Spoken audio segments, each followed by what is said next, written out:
Bien, il y a d'autres points déchets. J'espère qu'ils seront examinés de manière un petit peu plus rapide. Donc le deuxième point porte sur la tarification des déchetteries pour l'année 2020.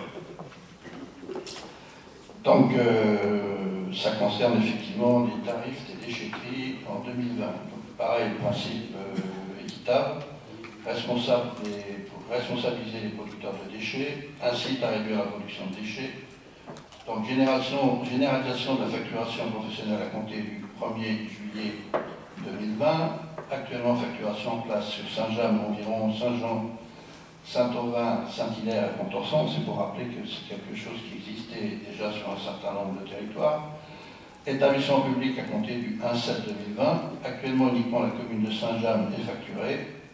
Certaines gèrent déjà leurs déchets verts et déchets de balayeuses. Donc, harmonisation du mode de facturation au trimestre ou au semestre. Au poids pour les sites disposant d'un pont bascule, au volume pour les sites non équipés d'un pont bascule.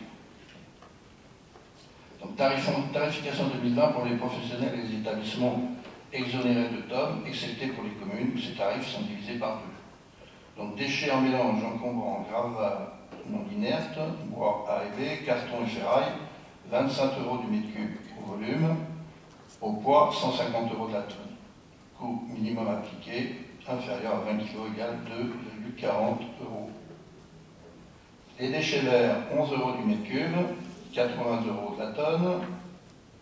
Gravat inerte, 80 € du mètre cube et autres déchets gratuits. Donc derrière, vous avez les coûts appliqués par tranche. Je ne vais pas vous les lire tous, hein, vous avez le document. Donc pour les communes, il a été retenu de réduire la tarification de 50% afin de compenser tous les services que les communes apportent aux services déchets. Cette tarification a été validée par la Commission environnement du 27 novembre 2019 pour une mise en œuvre au 1er juillet 2020 pour les établissements exonérés de TOM, sauf les communes à 50% et pour les professionnels à compter du 1er juillet 2020. Pour mémoire, elle devait être mise en œuvre au 1er janvier 2020, elle a été décalée au 1er avril 2020, mais avec les élections, elle a été décidée par délibération du 3 février 2020 au 1er juillet 2020. Donc, mise en œuvre de la tarification des professionnels de déchetterie au 1er juillet 2020. Étape de communication de la nouvelle tarification auprès des usagers identifiés comme professionnels sur les déchetteries. En juin 2019, distribution des nouveaux guides de déchetterie professionnels avec indication pour les tarifs. En 2020, les tarifs seront uniformisés sur toutes les déchetteries de l'agglomération. En janvier 2020, les gardiens ont rappelé la mise en œuvre de la nouvelle tarification à compter du 1er juillet. Le 1er avril 2020, à la réouverture des déchetteries professionnelles, les gardiens ont à nouveau communiqué cette information. Le 11 mai 2020, distribution professionnelle des déchetteries de la plaquette tarifaire. Donc attention, à la réouverture des déchetteries professionnelles au 1er avril 2020, de nouveaux professionnels ont été identifiés qui se faisaient passer auparavant pour des particuliers. Donc toutefois, suite à cette période de Covid-19, il peut être décidé de débuter réellement la facturation qu'au 1er octobre, d'appliquer une réduction de 50% sur le deuxième semestre 2020.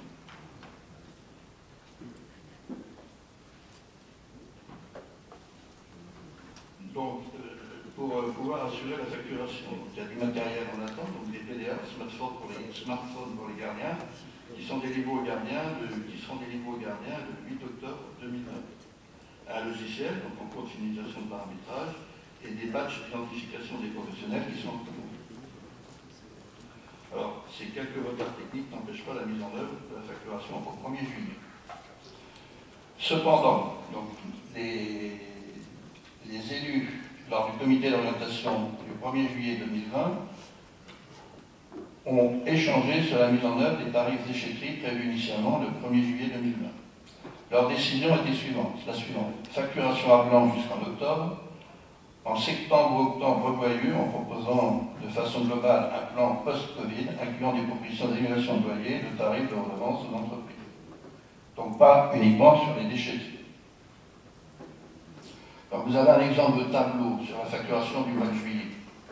Alors, je ne vais pas vous passer tout le tableau en revue. Donc les recettes totales des usagers Donc facturé en juillet, c'est 8 107 €. Recette totale des usagers facturés à compter du 1er juillet 2020, 10 425 sur juillet, soit estimé sur 6 mois environ 62 550 €. Fourchette haute car certains professionnels ne sont pas revenus en œuvre. Donc un décalage de la facturation des nouveaux professionnels au 1er octobre 2020 entraîne une perte de recettes pour la collectivité estimée à 13 700 €, selon les apports de juillet.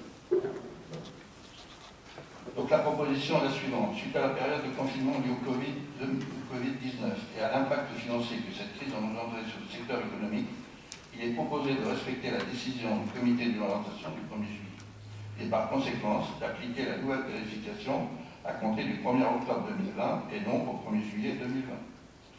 Pour les apports professionnels des déchetteries où la facturation n'était pas appliquée, soit Puissé, Isigny-Lua, Bessé, Chevigny-les-Vallées, Sourdeval, Mortain et Saint-Cyr-du-Bailleul. De maintenir l'application de la nouvelle tarification à compter du 1er juillet 2020 aux établissements exonérés d'octobre. Alors, il s'agit bien de mettre en œuvre la facturation à partir du 1er octobre 2020. Ce n'est pas facturer des choses en décalé.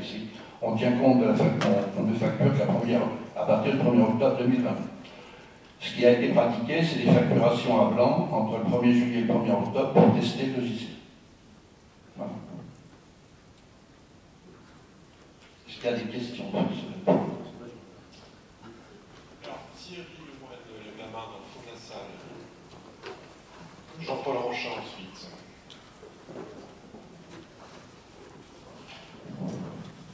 Bonsoir, je voudrais juste faire une remarque. C'est pas sur la forme, je suis tout à fait d'accord avec la facture. Il n'y avait pas de facturation, mais c'est normal qu'on soit comme les autres déchets. Mais c'est sur le coût du mètre cube au volume et à la tonne. À mon avis, je pense qu'il y a pour les déchets en mélange en combrant linéaire pour le carton, c'est 25 € le mètre cube. Et à la tonne, c'est 150 €. Donc à la tonne, ça me paraît bien, mais 25 € par rapport au volume. Si vous apportez des cartons ou des plastiques, si vous les emmenez à la déchetterie de Boissé, il n'y a pas de balance, donc il faudra faire un estimatif. Donc je prends un camion de 30 m3 par exemple, ça coûterait à 25 €, 750 €. Et si vous mettez le même camion dans une autre déchetterie où il y a une bascule, 30 m3 de plastique ou de carton, on a pour à peu près 250 kg. Donc on paiera d'un côté 550 € au volume et 70 € à la tonne de la même camion. C'est juste une remarque sur ça. Alors, je peux vous dire que j'ai testé plus tard qu'aujourd'hui pour voir la différence. Déjà sur les déchetteries pour vraiment peser, mais à mon avis, je pense que ça mérite d'être regardé. Donc à vérifier. Je ne sais pas si je me suis bien expliqué. Si, on a compris. Moi, je ne me rendais pas compte. Hein. Il y a des choses qui sont très volumineuses qui ne plaisent pas. Donc à placer, alors en fait, je ne garde pas de bascule. Mais là, effectivement, c'est d'avoir une bascule pour tout le monde. Le problème, c'est qu'effectivement, il n'y a pas de bascule partout, c'est vrai. Après, si vous tassez du carton, il va faire peu de volume, il va faire de poids. C'est vrai aussi. Les plastiques surtout. On prend note de l'observation. S'il faut avoir le tarif, ça pourrait être rediscuté en commission. Oui, ça peut être une question, on va vérifier cet aspect technique. Il faut le vérifier comme ça. Il faut vérifier. Alors Jean-Paul Ronchin. Alors c'est dans la même lignée que de ce que vient de dire Thierry Lemoine.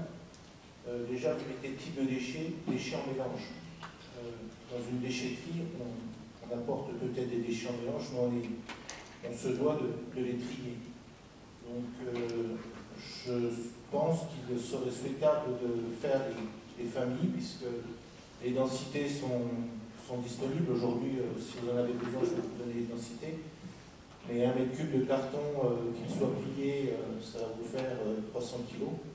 Et si vous faites 1 m3 de ferraille et que vous dépensez ce que c'est comme ferraille, vous aurez plus de 300 kg de m3.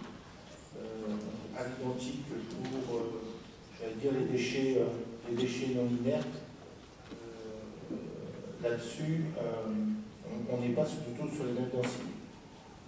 Donc, c'était le point que je voulais signaler.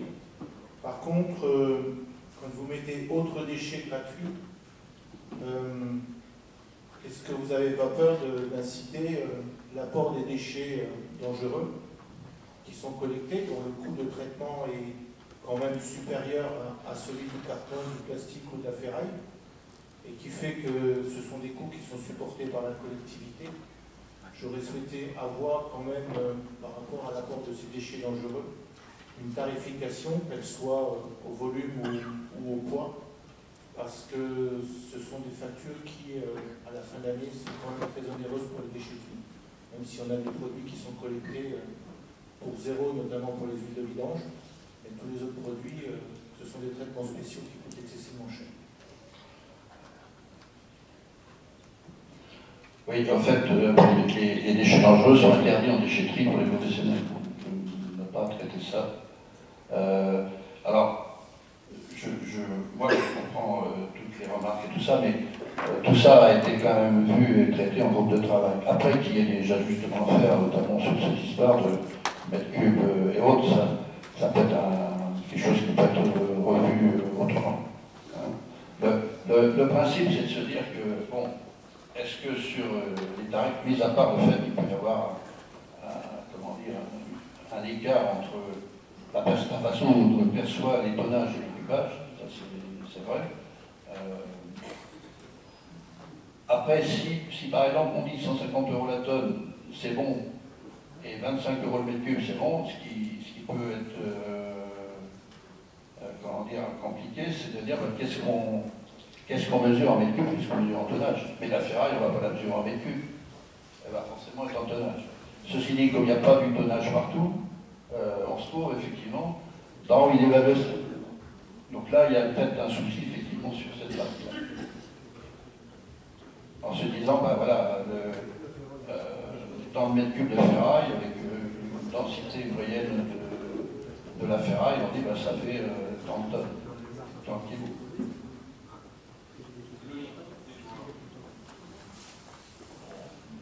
Deuxième rang, juste devant moi, est-ce qu'on peut avoir un micro? Oui, Jean-Paul.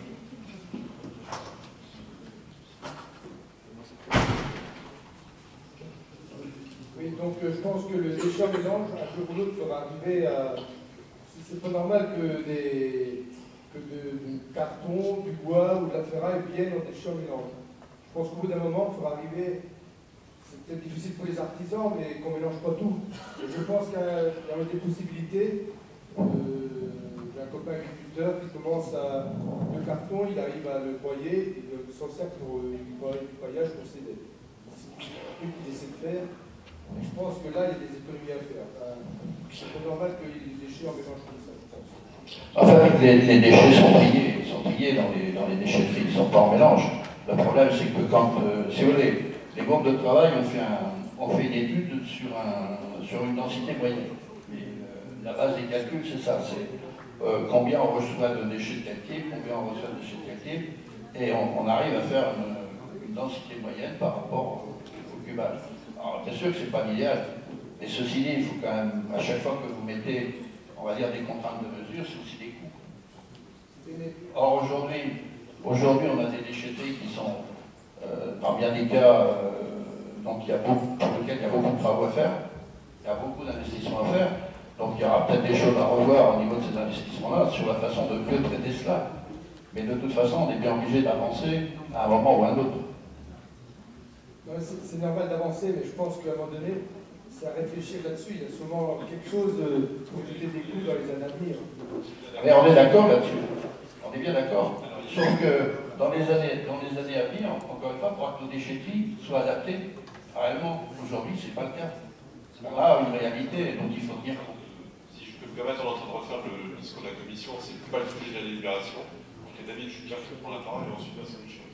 Alors, je pense que le travail a quand même été fait, même s'il n'est pas parfait. Cette différence entre volume et poids, selon s'il y a des poids bascules ou pas des poids bascules, Il y avait un prix au volume qui était déchets en mélange. Pourquoi? Parce que pour des choses pratico-pratiques, vous avez un véhicule qui vient avec plusieurs déchets, même s'il va les trier dans les bennes, vous n'avez pas dû faire à chaque fois faire des petites tables pour calculer son volume ou son poids, pour faire 10 tours pour un bascule, pour dire, faire un tour avec les cartons, remettre ton véhicule, etc. Donc, je pense qu'il y a quelque chose de pratique. Aujourd'hui, la revente spéciale n'est pas appliquée partout. L'idée, c'est plutôt aujourd'hui, en tout cas, ça peut être revu et vous apporter des éléments de réponse sur la différence poids, volume, etc. Parce que je pense que le travail a été fait. La délibération qui nous est demandée aujourd'hui, c'est de prendre en considération l'aide que la collectivité apporte, à savoir que la redevance spéciale devait être mise en place au 1er juillet. On vous demande de l'acter au 1er octobre pour l'instant.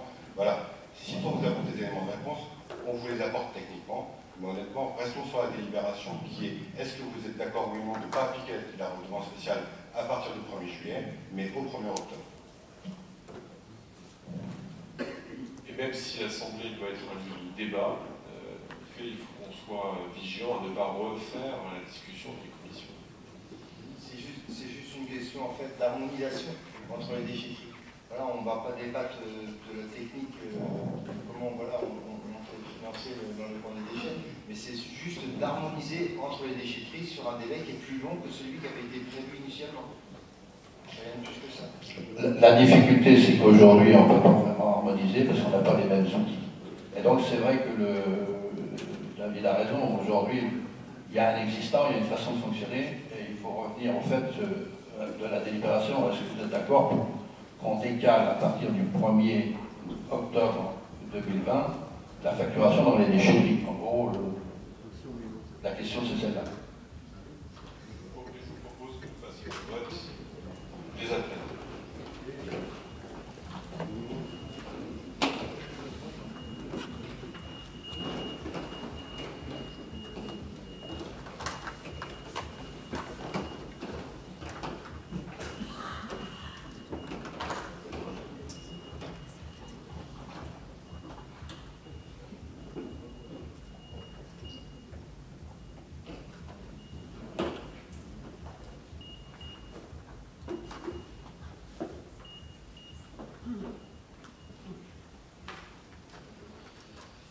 Il ne reste plus que Thierry Sadimant. C'est bon. Donc les 119 votes sont exprimés. Donc nous avons 107 votes pour, 5 votes contre et 7 abstentions. Donc la question est adoptée à la majorité.